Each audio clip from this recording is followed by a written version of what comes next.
The last flower was Thurber's parable of war.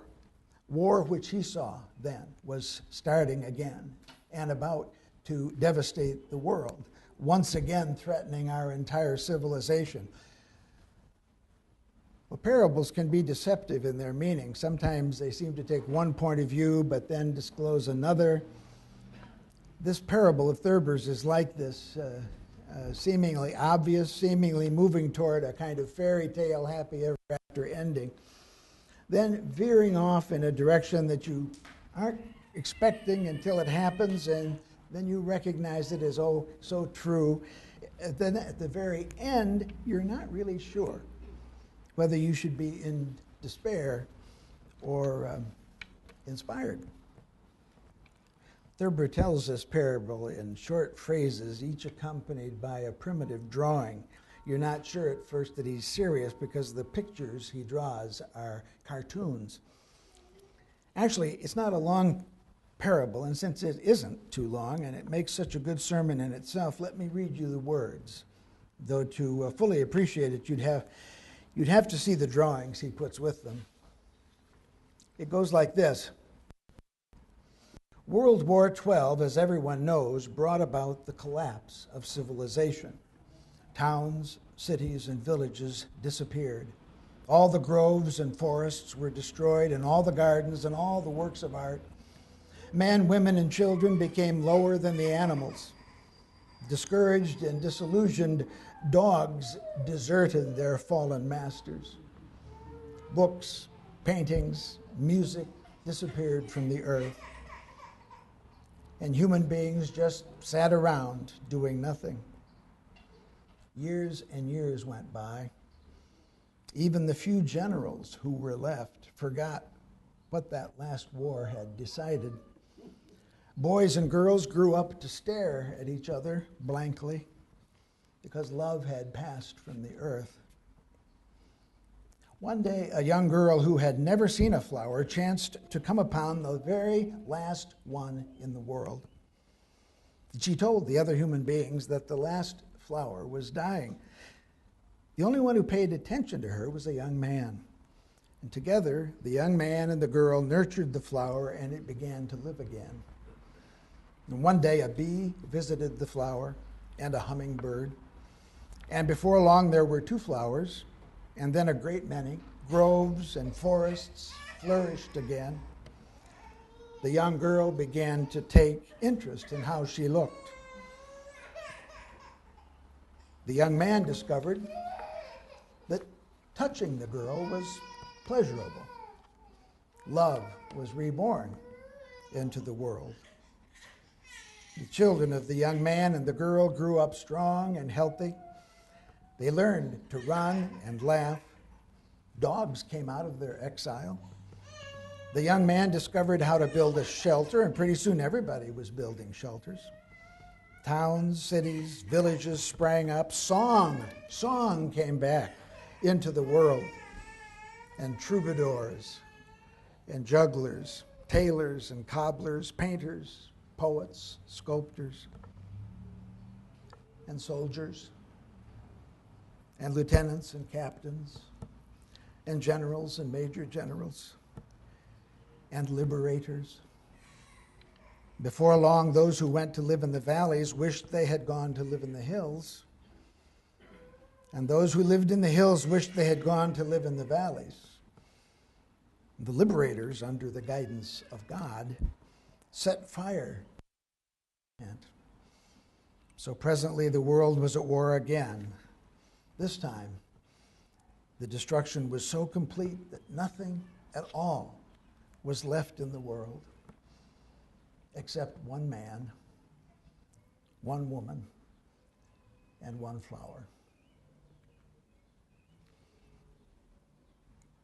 So there you have it, the seemingly inexorable cycle: war, destruction, devastation, followed by recovery, rebuilding, constructive human enterprise, happy homes, happy communities, and then the ominous signs again, and then war again. This time, the destruction even worse. And Thurber suggests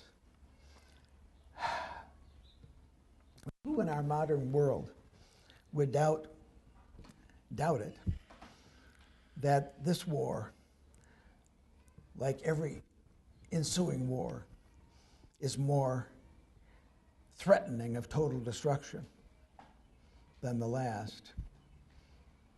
In his parable, Thurber says that after all that effort to rebuild, all that progress, which arose as a phoenix out of the ashes of that previous war, in this war, everything is finally destroyed, every achievement dashed on the rocks of human folly, and we're back where we started. Or are we? Or are we? Nothing left but one man, one woman, and one flower. So how do we read this? What do we hear Thurber saying here, really? Is this the final result, utterly fatal? Is this the end or the beginning? I think Thurber is giving us in his final image what we might call a minimal universe, a man, a woman, and a flower, the least you can have and still have a world. I think in this ending we have a kind of tripartite way to think about our flower communion this morning. Notice I'm trying not to say a Trinitarian way to think about it. We have first flowers as a symbol of our relationship with one another, our communion with all human souls. This was Capek's emphasis in the flower communion originally. And in our day, we would add communion with all living creatures, symbolized by the man and the woman. And secondly, we have flowers as a symbol of our communion with the earth, the very source of our being, symbolized by the flower itself. And then Thurber offers, I think, a third meaning for our consideration. Flowers as a symbol of our communion with the future, symbolized by the persistence at the end of his story of that minimal universe, the persistent possibility of a fresh start, the possibility of letting go of our past, not forgetting it, not refusing to own it and our responsibility for it, not failing to learn from it, but letting it go, putting our centuries of absurd self-destruction behind us and making a new beginning. Not just at the end of another major war, but in our lives every day. Understanding that we have that freedom and that support and that capacity. And why not? Should we ever assume that we are doomed to failure tomorrow because we failed yesterday? The world offers us so much in which to find the hope for this new beginning. Thurber's final cartoon in this parable is of this lone flower, sad, drooping, barely alive. But remember, a couple weeks ago, I quoted from Gerard Manley Hopkins' poem. For all this, he insisted, nature is never spent. There lives the dearest freshness deep down things.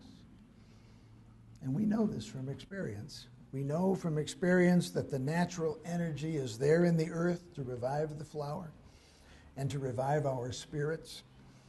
We know from experience that the man and the woman can discover each other and love each other and bring forth a new humanity. And we know from experience that they can tend and nurture the flower and enable it to thrive again. Whereby we know an even deeper truth, that there is, as Thurber implies, a kind of forbearance in the nature of things, a kind of grace in the life force that we can rely on to offer us healing and renewal when all seems lost.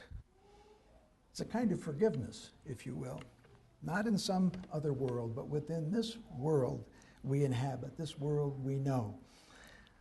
a forgiveness that allows us to acknowledge our sins with all their past destruction and be bowed in humility before them and yet say yes to the future. That somehow under the influence of a single remaining, drooping, but still living flower, we may affirm a communion of mutual forgiveness, forgiveness of each other, a communion of undying hope, a communion of future promise for all souls.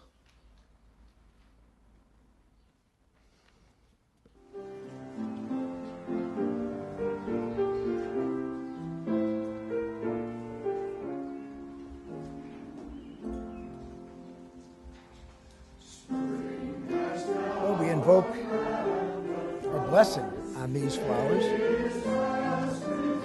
the birth and rebirth of life, messengers of the communion of all living beings. May these flowers remind us that we are one in the flesh of the earth, and that accordingly we may be one in care for all creation. We have brought our flowers this morning to affirm this wellspring of life and this fellowship of all living things, and to gladden our hearts with their hope and promise. So come and receive the gift of the flower offered to you by another member of this beloved community. Please come forward now and take a flower, not your own, a flower that someone else has brought, and carry it back with you to your seat.